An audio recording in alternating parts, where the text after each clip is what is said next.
नहीं बना रहा है, सबको डर। राजीव दीक्षित का पहला कथन था एडॉप्ट आयुर्वेदा।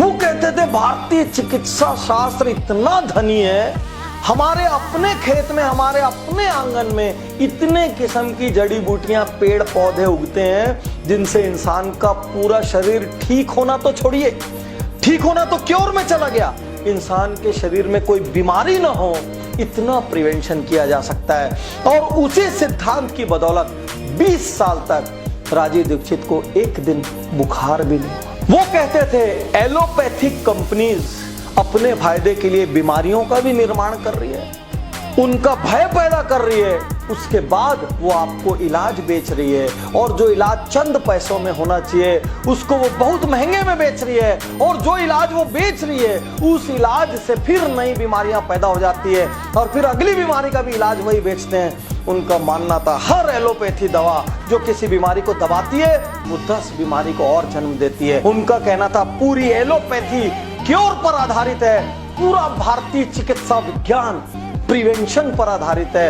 यदि हम भारतीय चिकित्सा विज्ञान पे चलते रहेंगे तो एलोपैथी 1 रुपया की दवा हिंदुस्तान में नहीं बिकेगी, और दुनिया की सबसे बड़ी आबादी में से एक देश को एलोपैथिक कंपनियां खोना नहीं चाहती। उन्होंने सारा जीवन का अडॉप्ट आयुर्वेदा, निरोग रहिए, स्वस्थ रहिए। और मजे की बात, वो सारा देश घूम घूम के दवाइयां देते थे। जहां उनके भाषण होते थे बाहर भी दवाइयों का एक स्टॉल लगा रहता था, जहां पर कभी कभी लागत से भी कम मूल्य पे और कभी कभी तो फ्री में दवाइयां मिलती थी।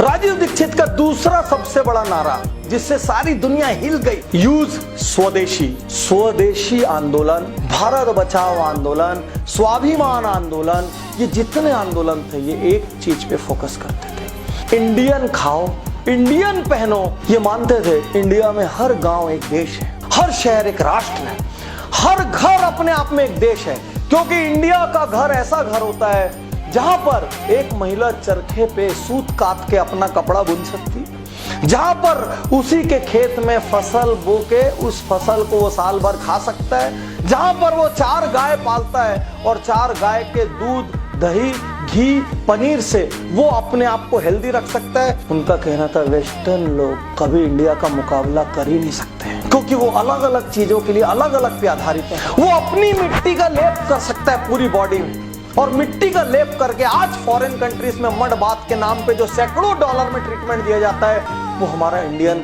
मड बाथ अपने खेत की मिट्टी से ले सकता है। हमारा इंडियन सुबह 5 बजे उठकर अपने खेत में, अपनी बैलगाड़ी में, अपने बैल को जोत के अपने खेत में हल चला सकता है, और शाम तक वो इतना थक जाएगा कि उसको किसी स्लीपिंग टेबलेट की जरूरत नहीं पड़ेगी। इसीलिए इंडियन हिस्ट्री में पहले डिप्रेशन, अनिद्रा, ये सब बीमारियां देखी नहीं गई। उनका कहना था कि धीरे धीरे करके वेस्टर्न इकोनॉमी इंडियन इकोनॉमीज को वेस्टर्नाइज करने का कुचक्र रच रही है, ताकि इंडियन सेल्फ सस्टेनेबिलिटी का जो मॉडल है इस सिद्धांत से बाहर निकल के वो हम पर आश्रित हो जाए। इस कुचक्र के खिलाफ राजीव दीक्षित ने आंदोलन छेड़ा। राजीव दीक्षित ने कहा use science wisely, don't follow western culture blindly. Rajiv Dixit के अनुसार साइंस लोकल रिक्वायरमेंट से जन्म लेता है। उनका कहना था पहनावा, वेस्टर्न कंट्रीज में ठंड बहुत ज्यादा पड़ती है, आधे से ज्यादा जगहों पर, इसलिए उनके पहनावे में सूट है। इंडिया में आधे से ज्यादा जगह पर गर्मी पड़ती है, इसके लिए हमारे पहनावे में पतले पतले कॉटन के कुर्ते हैं, धोतियां हैं, पैजामे हैं, जिससे अंदर बाहर आराम से हवा जा सके। उनका सोचना था इंडिया को टीवी वीवी जैसी टेक्नोलॉजीज की जरूरत ही नहीं। टीवी तो इंसान को मंद बुद्धि बनाता है, टीवी तो इंसान को बाहरी दुनिया से काटता है। आप सिर्फ टीवी देखते रहते हैं, उस समय ना आप कोई फिजिकल श्रम करते हैं, ना किसी और से बात करते हैं। उसके विपरीत इंडिया में कल्चर क्या था? गुरुओं के साथ बैठ के स्पिरिचुअलिटी सीखना, परिवार के साथ बैठ के ज्वाइंट फैमिली का मजा लेना। रात को कोई दादा की सेवा कर रहा है, कोई दादी की सेवा कर रहा है, कोई बच्चों को बाहर घुमाने ले जा रहा है। ये इंडिया ऐसा था जिसमें स्वस्थ रहने के पूरे इंटरनल जुगाड़ थे। राजीव दीक्षित का मानना था ब्लाइंडली वेस्टर्न कल्चर को फॉलो करके ये टीवी के माध्यम से धीरे धीरे धीरे धीरे ये हमारे रडार में, हमारी मेंटालिटी में, हमारे सबकॉन्शियस माइंड में ऐसी चीजों की जरूरत पैदा कर देंगे जो हमारे देश के लिए अनुकूल नहीं।